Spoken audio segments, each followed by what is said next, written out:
Kepolisian Republik Indonesia atau disingkat Polri, memiliki catatan panjang dalam hal pelanggaran hukum. Penegak hukum berseragam coklat yang seharusnya bekerja atas nama hukum dan undang-undang, malah tergelincir. Sudah tak terhitung oknum polisi yang melanggar hukum dengan berbagai kasus yang menjeratnya.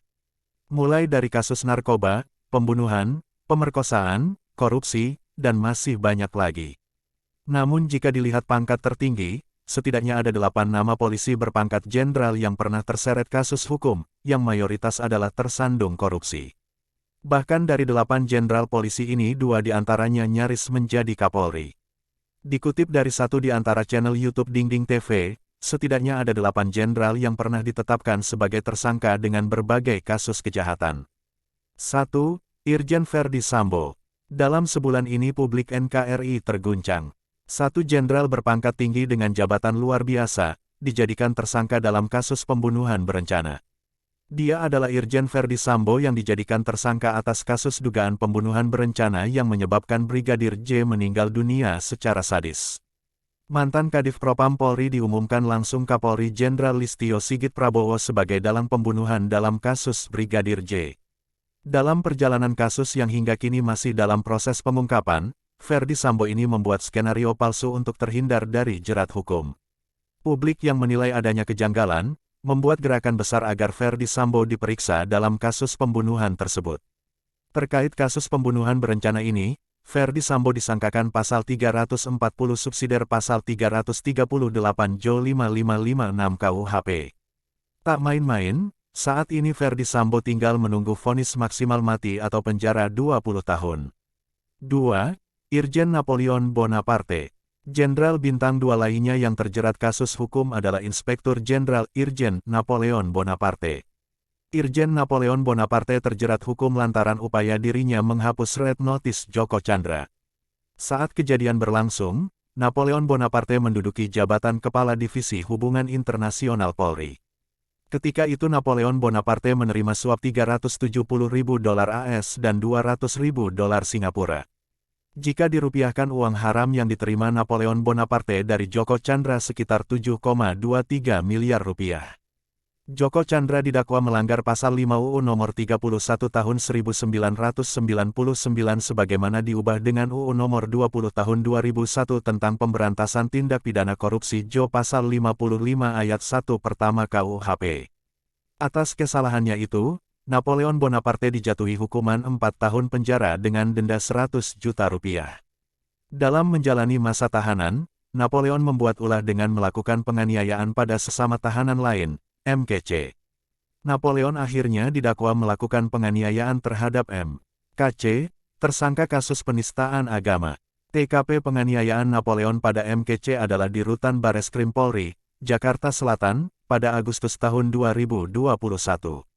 Sebagai hukuman ulah Napoleon, jaksa penuntut umum menuntutnya hukuman penjara selama 1 tahun karena didakwa melanggar pasal 170 ayat 2 KUHP dengan subsidiar pasal 170 ayat 1, pasal 351 ayat 1 Jo pasal 55 ayat 1 KUHP dan pasal 351 ayat 1 KUHP. 3. Brigjen Prasetyo Utomo. Jenderal ketiga yang terjerat kasus hukum adalah Brigadir Jenderal Brigjen Prasetyo Utomo. Peran Prasetyo Utomo adalah masuk lingkaran permainan koruptor Joko Chandra yang juga menyeret jenderal lainnya, Napoleon Bonaparte. Prasetyo Utomo melakukan kejahatan turut membantu koruptor Joko Chandra bolak-balik Indonesia dengan cara menghapus red notice miliknya. Dalam kasus tersebut, Prasetyo Utomo terbukti melakukan tindak pidana korupsi serta pemalsuan surat.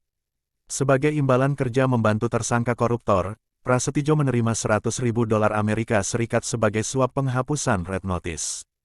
Lebih dari itu, Prasetyo Utomo berani mengkondisikan sejumlah surat palsu untuk Joko Chandra. Misal, seperti surat jalan dan surat keterangan bebas COVID-19 yang dibuat Prasetyo Utomo untuk kepentingan tersangka koruptor maling uang rakyat. Prasetyo disebut melanggar pasal 5 ayat 2 Junto pasal 5 ayat 1 huruf A Undang-Undang UU Nomor 31 Tahun 1999 sebagaimana telah diubah dengan UU Nomor 20 Tahun 2001 tentang pemberantasan tindak pidana korupsi. Atas aksinya itu, Prasetyo Utomo dijatuhkan hukuman penjara 3,5 tahun dan denda 100 juta rupiah sesuai keputusan Pengadilan Negeri Jakarta Pusat pada tahun 2021 lalu. 4. Komjen Susno Duaji. Nama jenderal lainnya yang terseret kasus hukum adalah Komisaris Jenderal Komjen Susno Duaji. Saat itu, nama Susno Duaji melejit saat menjabat Kapolda Jawa Barat. Dalam karirnya di kepolisian, Susno Duaji digadang-gadang menjadi calon Kapolri. Akan tetapi dengan seketika sinar karir Susno Duaji redup bahkan mati setelah muncul 2 kasus korupsi. Susno Duaji melakukan skandal yang melibatkannya pada 2011 lalu. Susno Duaji dinyatakan bersalah melakukan tindak pidana korupsi dalam 2 kasus. Pertama adalah kasus suap 500 juta rupiah untuk percepatan penyidikan kasus PT Salma Arawana Lestari S.A.L. Kemudian yang terbesar adalah korupsi senilai 4,2 miliar rupiah yang berkaitan dengan dana pengamanan pemilihan Gubernur Jawa Barat 2008. Susno Duaji harus menjalani hukuman kurungan 3,5 tahun penjara dengan denda sebesar 200 juta rupiah. Selain itu, Susno Duaji harus memberikan uang pengganti sebesar 4 miliar rupiah. 5. Irjen Joko Susilo. Pada 2011 lalu, Inspektur Jenderal Irjen Joko Susilo terlibat dalam kasus korupsi. Saat itu, Joko terlibat korupsi pengadaan kendaraan simulator ujian SIM untuk tahun anggaran 2011. Dengan siasat jahat menggarong uang rakyat, Joko Susilo terbukti melakukan tindak korupsi.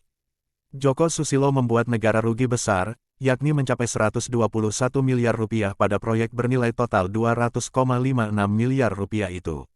Selain itu, Jenderal Bintang 2 ini juga melakukan tindak pidana pencucian uang sebanyak 2 periode, yakni pada tahun 2003 sampai tahun 2010 dan tahun 2010 sampai tahun 2012.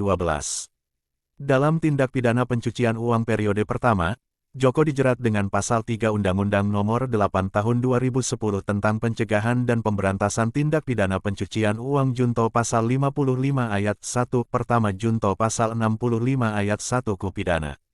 Setelah itu, Joko Susilo melakukan tindak pidana pencucian uang dilakukan sejak 2003 sampai 2010. Joko terbukti melanggar Pasal 3 Ayat 1 huruf C Undang-Undang Nomor 15 Tahun 2002 sebagaimana diubah dengan Undang-Undang Nomor 25 Tahun 2003 tentang Tindak Pidana Pencucian Uang junto Pasal 55 Ayat 1 Pertama junto Pasal 65 Ayat 1 KUH Pidana. Dengan kerugian negara yang sangat besar, Joko Susilo yang bertugas di Korps Lalu Lintas Polri, dijatuhi hukuman 18 tahun penjara. Kemudian Joko Susilo harus membayar denda sebesar 1 miliar rupiah, membayar uang pengganti 32 miliar rupiah, serta mencabut hak politik Joko. 6. Brigjen Didik Purnomo. Di tahun yang sama, 2011, Brigjen Pol Didik Purnomo juga ikut terseret kasus korupsi pengadaan simulator SIM. Ketika kejadian terungkap, Didik Purnomo menjabat Wakil Korps Lalu Lintas Polri. Dalam kasus raksasa itu, Didik Purnomo kecipratan 50 juta rupiah. Atas kelakuannya itu, Didik Purnomo dikenakan Pasal 2 Ayat 1, junto Pasal 18 Undang-Undang Nomor 31 Tahun 1999 tentang Pemberantasan Tindak Pidana Korupsi. Didik Purnomo harus menjalani hukuman penjara 5 tahun, kemudian denda 250 juta rupiah dan membayar uang pengganti 50 juta rupiah. 7. Komjen Suyitno Landung. Jenderal yang juga terkena kasus hukum adalah Komjen Suyitno Landung pada 2006. Komisaris Jenderal Komjen Suyitno Landung terbukti melakukan tindak pidana korupsi. Saat itu, Komjen Suyitno Landung menerima suap 1 unit mobil Nissan X-Trail dalam kasus pembobolan Bank Negara Indonesia. Ketika itu, pembobolan BNI dilakukan Maria Pauliene Lumowa dan Adrian Waworuntu. Mereka melakukan pencarian letter of credit pada tahun 2002 sampai tahun 2022, menggunakan dokumen fiktif ke Bank BNI 46 senilai 1,7 triliun rupiah. Saat itu negara mengalami kerugian cukup besar, yakni mencapai 1,2 triliun rupiah. Komjen Suyitno Landung harus menjalani masa hukuman 1 tahun 6 bulan penjara, kemudian membayar denda 50 juta rupiah. 8. Brigjen Samuel Ismoko. Kemudian jenderal lainnya yang terjerat hukum adalah Brigjen Samuel Ismoko. Sang jenderal ikut terseret atas kasus serupa dengan Komjen Suyitno Landung.